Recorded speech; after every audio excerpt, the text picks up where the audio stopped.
Good morning, good morning, good afternoon na, happy ta palang hapon. Diyos ko, natulog ako siguro, nakatulog ako ng mga 50 minutes ba. Tapos naisip ko, biglang pumasok sa isip ko yung tungkol sa PayPal na email na may nag-email sa akin. Tapos, ang location ko nandito, iba, wala ako sa Pilipinas, 'di ba? So, ang email sa akin is yung sulat din ng, yung dito kung nasaan ako. Tapos, wala siya English. Dapat kasi, scroll mo yun, may English kasi international naman yung PayPal, hindi nga ba? Or I'm not sure. Tapos, nagpunta ako doon sa apps ng PayPal ko. Mag-ingat talaga tayo mga Inday ha.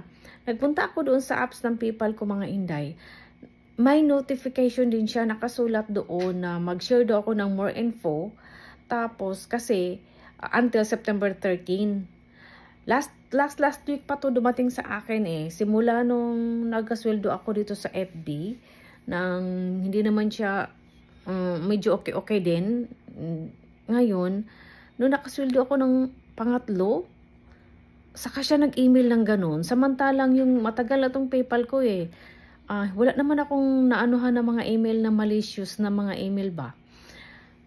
Nagtaka, ito kasi ginagamit ko pa, nagpadala ko sa Pilipinas ng pera at kung mga kaginggingan, ang iba-iba pa.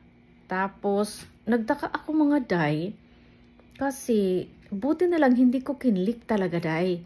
Nag-isip talaga ako, sabi ko, i-click ko ba to? I-click ko ba to? Tapos biglang naisip ko, ano kaya kung mag-send kaya ako sa support? Kung totoo ba to o hindi. So, ako sa support, nag-message ako. Ang pa naman sa support mga Inday, kasi machine ang sumasagot, di ba? So, hindi ako kontento sa machine na sumasagot sa akin. Kaya ang sabi ko, pwede ba akong may makausap na staff mismo or some person na yung one-on-one talaga ba? Hindi yung machine. Tapos, sabi, may sumagot na, sige, pero mag-wait ka ng mga ilang oras bago magsagot. And isend mo muna yung mga screenshot, yung mga na-SS ko ba, yung about doon sa sa dumating na mga, sa tingin ko ay malisyosong mga email. Kasi ang sabi doon sa message, wala daw silang sinin sa akin, day.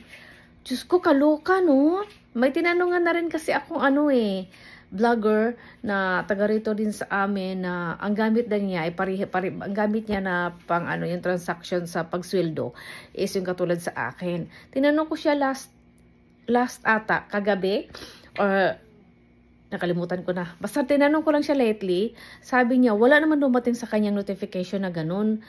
Isa akin, dumating ito last week. Noong nagkasweldo na ako ng pangalawa ba yun?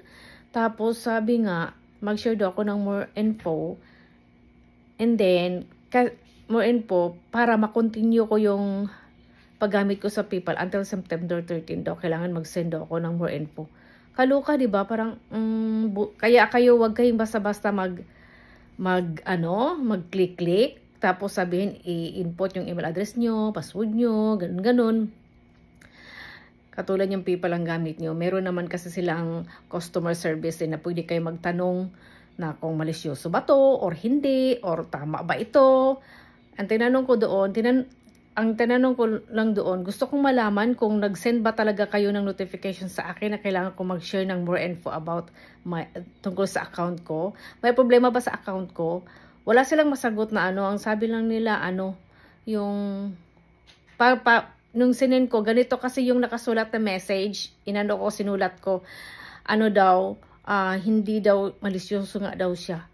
Pero dahil gusto kong may makausap na mismong tao, hindi yung machine, yun, maya-maya darating na yung email. Senior ko lang.